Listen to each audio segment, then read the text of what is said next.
سارے لوگ ایسے ہوتے ہیں کہ اپنے تقدیر کے حوالے سے، اپنے نصیب اور مقدر کے حوالے سے پھنس جاتے ہیں اور ڈیسائیڈ نہیں کر پاتے۔ وہ ضرورت پڑتی ہے، اگر مجبوری زیادہ آتی ہے تو اللہ و رسول کو بھی وہ برا بھلا بول دیتے ہیں۔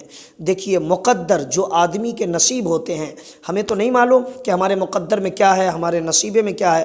ہمارا کام ہے اللہ کی عبادت کرنا، پوجا پرستش کرنا اور اللہ سے مانگنا، یہ ہمارا سیوا ہونا چاہیے، ہماری زندگی کا معمول ہونا چاہیے۔ باقی ہمیں یہ تو نہیں پتہ ہے کہ ہمارے نصیب میں کیا ہے اور کیا مل سکتا ہے، کیا نہیں مل سکتا ہے۔ مان لیجیے اگر بیماری ہو رہی ہے، ہمیں تھوڑی یہ پتہ ہے کہ یہ بیماری ٹھیک ہوگی یا نہیں ہوگی۔ ہمارا تو کام ہے بس اللہ سے دعا مانگنا، اللہ کی بارگاہ میں صدائیں بلند کرنا۔ انشاءاللہ اگر اللہ نے دعائیں قبول فرما لی تو پھر آپ جس چیز کے طلبگار ہیں وہ اللہ رب العزت آپ کو عطا فرما دیتا ہے۔ اب یہ جو مقدر ہے، نصیب، قسمت جس کو کہتے ہیں، یہ تین طرح کے ہوتے ہیں کتاب کے حوالے سے۔ المعتمد المستند میں اس بات کا خلاصہ مکمل طور سے کیا گیا ہے اور اس کا ذکر ہے۔ دو حصے میں بانٹا گیا، پھر پہلے کو دو حصے میں بانٹ دیا گیا، یعنی کل اس کی تین قسمیں ہو گئے۔ تقدیر مبرم حقیقی، تقدیر مبرم حقیقی، اور تقدیر مبرم غیر حقیقی، اور تقدیر معلق، یہ تین ہو گئے۔ تو جو پہلا ہے تقدیر مبرم، یعنی جو حقیقی ہے، اللہ رب العزت نے جو کچھ لکھ دیا ہے وہ اٹل فیصلہ ہے، اس میں کچھ بھی بدلاؤ کا امکان نہیں ہے۔ آپ نے دیکھا نہیں، وہ شہر صدوم کا واقعہ ہے۔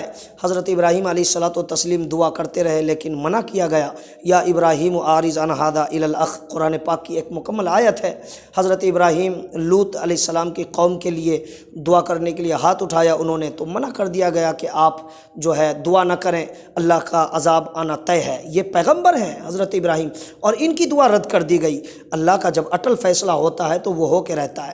تو آپ کو یہ تعجب نہیں کرنا ہے کہ ہمیں بیٹا نہیں ہو رہا ہے، ہماری قسمت میں کمائی نہیں ہے، ہمیں کسی طرح سے اولاد نہیں ہو رہی ہے تو ہم گھبرا جائیں، ہے نہیں ہے فلاں۔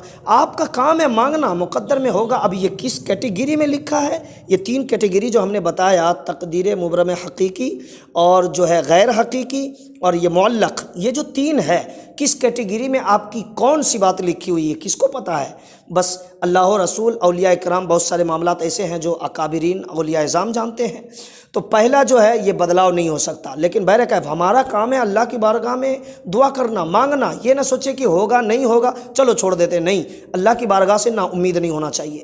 تو پہلے میں جو لکھ دیا گیا ہے وہ اٹل فیصلہ ہے، دنیا کا کوئی بھی شخص اسے تغیر و تبدل نہیں کر سکتا اس میں، اور اس میں نہ بدلاؤ ممکن ہے، نہ اس کی کوئی گنجائش ہے۔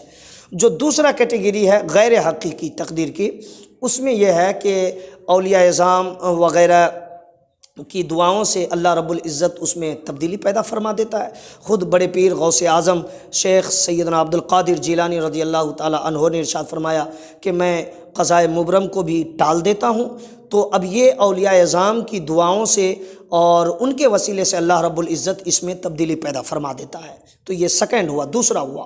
تیسرا جو معلق ہے، اس میں فرشتوں، اولیاء کرام کی سب کی پہنچ ہوتی ہے، رسائی ہوتی ہے، اور یہ اللہ رب العزت اس میں بھی تغیر و تبدل فرما دیتا ہے، بدلاؤ کر دیتا ہے مانگنے سے۔ اگر آپ ڈیمانڈ کریں اللہ رب العزت کی بارگاہ میں، روئیں، تڑپیں، بلکیں، سسکیں اور گڑ گڑائیں، مانگیں، تو اللہ رب العزت عبادت کر کے اللہ سے جب مانگیں گے تو اللہ عطا فرما سکتا ہے۔ والدین کی دعا سے ہو، صدقہ سے ہو، نیک امور سے ہو، یعنی کہ نیک کام کرنے سے ہو، خیرات دینے سے ہو، اولیاء کرام کی بارگاہ میں عریضہ پیش کرنے سے ہو، ان کا وسیلہ لے کر، تو اب ان سب چیزوں سے یہ تیسرا والا بھی بدل دیا جاتا ہے۔ تو ان دونوں میں جو غیر حقیقی ہے اور جو معلق ہے، ان دونوں میں بدلاؤ ممکن ہے، تغیر و تبدل اللہ رب العزت کر سکتا ہے، فرما سکتا ہے۔ لیکن پہلا جو آپشن تھا، اس میں اٹل فیصلہ اللہ رب العزت کا۔ تو اب کبھی بھی ہم اپنے نصیب سے یہ نہ سوچیں، نصیب کے بارے میں، مقدر کے بارے میں، کہ یار ہمارے ہی قسمت میں سب کچھ ہے، ایسا ہے ویسا ہے۔ اگر آپ ایسا بولیں گے تو آپ کا ایمان بھی جا سکتا ہے۔ بہت سارے لوگ مجبوریوں میں جب گھر جاتے ہیں، پریشانیوں میں مبتلا ہو جاتے ہیں، اور مصائب و آلام کے جب ان کے اوپر پہاڑ ٹوٹنے لگتے ہیں، تو پھر وہ بہت سارے لوگ جو ناسمجھ ہوتے ہیں، نادان ہوتے ہیں، حالانکہ ایسا نہیں کرنا چاہیے، لیکن وہ نادانی میں اللہ و رسول کو بھی برا بھلا بول دیتے ہیں۔ میرے دوست، اللہ رب العزت کسی پہ ظلم نہیں فرماتا۔ یہ جو کچھ بھی ہوتا ہے، کہیں کہیں تو لکھا ہے کہ یہ اپنے کرتوت کے سزا ہوتے ہیں۔ ہمیں یہ چاہیے کہ ہم اللہ رب العزت کی عبادت کریں، رسول کی محبت میں صلی اللہ علیہ وسلم کی زندگی گزاریں اور اللہ کے احکام پہ عمل کرنے کی کوشش کریں۔ انشاءاللہ ہمارے مقدر میں کیا ہے نہیں ہے وہ تو رب کو معلوم، اور بعض مقامات پر اولیاء اعظام اکابرین اعظام کو معلوم ہے، تو پھر اس حساب سے ہمارا کام ہے دعا کرنا، اللہ رب العزت کی بارگاہ میں گہار لگانا، عریضہ پیش کرنا، صدائیں بلند کرنا۔ بقیہ مرضی مولا از ہمہ اولا، اللہ جو ہمیں نوازنا چاہے، اللہ جس حال میں رکھنا چاہے وہ سب کچھ اچھا ہے، اللہ کی مرضی سے ہمیں خوش رہنا۔